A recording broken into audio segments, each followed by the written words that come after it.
At its most basic level, buying an ATV begins with one decision for a consumer. The very first question you need to answer is this: are you looking for features, or are you buying based on price? A consumer looking for features is likely prepared to spend a bit more, as price is less of a concern. But a consumer buying based on price has to be willing to sacrifice some of those features to save a few bucks. When Can-Am entered the ATV market, they decided their focus would be entirely on the former. The plan was to develop Can-Am into a premium brand that demanded premium dollar but sacrificed nothing in the way of features or performance. Basically, a vehicle for ATVers who want it all and want the best.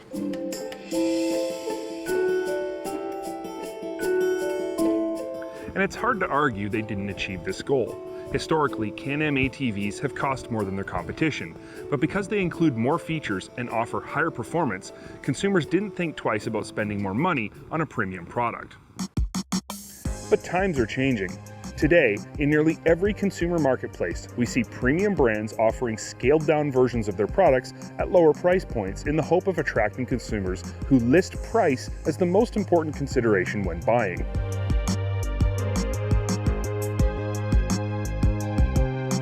The Porsche Boxster, Ducati Monster, and BMW 1 Series. These are just a few examples. But the interesting part is that it's working.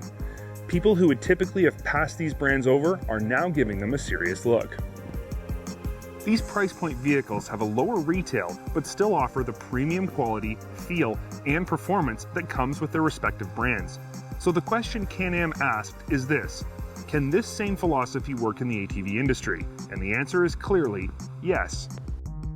Last season, Can-Am introduced their entry-level L Series lineup. While boasting typical Can-Am build quality and performance at a sticker price that's easy to swallow, they do lack a few of the higher-end niceties found on other Outlander models. But, in reality, sacrifice nothing when the rubber hits the trail. By sharing the general underpinnings with their premium counterparts and shaving off only the items that are in the long run somewhat unnecessary, the L Series from Can-Am have retained everything that's good about the brand, but are now attainable by a wider range of buyers.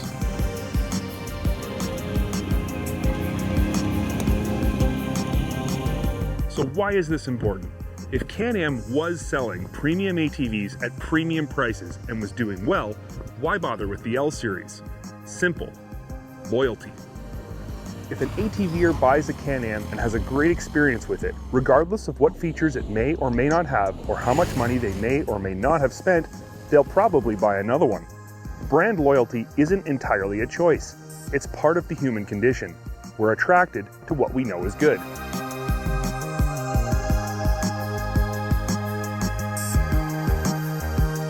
It's definitely worthwhile for Can-Am to do everything in their power to attract new buyers and entice off-brand riders to buy a Can-Am, because they know once they experience and enjoy owning a Can-Am, they'll probably buy another one.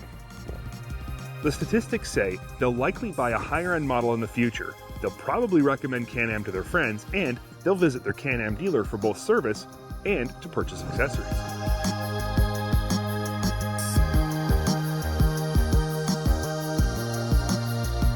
If you want to compete in the ATV market today, you have to offer vehicles that are accessible to all types of buyers. In the past, Can-Am lacked offerings that appealed to budget-conscious riders, but the L Series changes all of that. Now, pretty much anyone looking to buy a new ATV, whether buying based on features or price, can find a Can-Am that will fit them perfectly. They'll experience the superior quality and performance that Can-Am is hoping will inspire them to buy another one in the future.